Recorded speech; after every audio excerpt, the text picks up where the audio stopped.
Hello guys, mag-change oil tayo ngayon ng motorcycle. Yung dati yung lang use ko, ito Shell Advance 10W40 synthetic. Mas mahal to eh.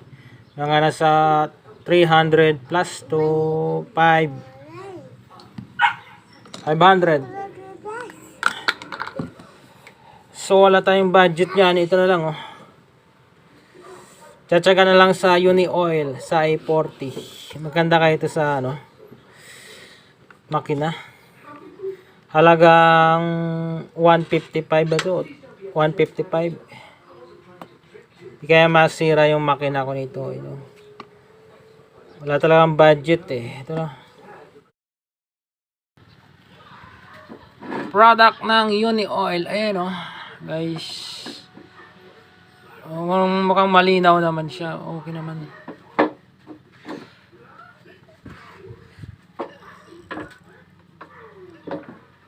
Sa i40 ng Uni Oil. Okay naman siyang langis eh.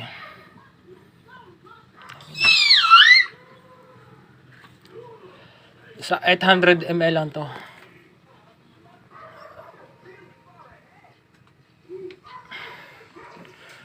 Sakto lang talaga sa motor ko, 800 ml lang.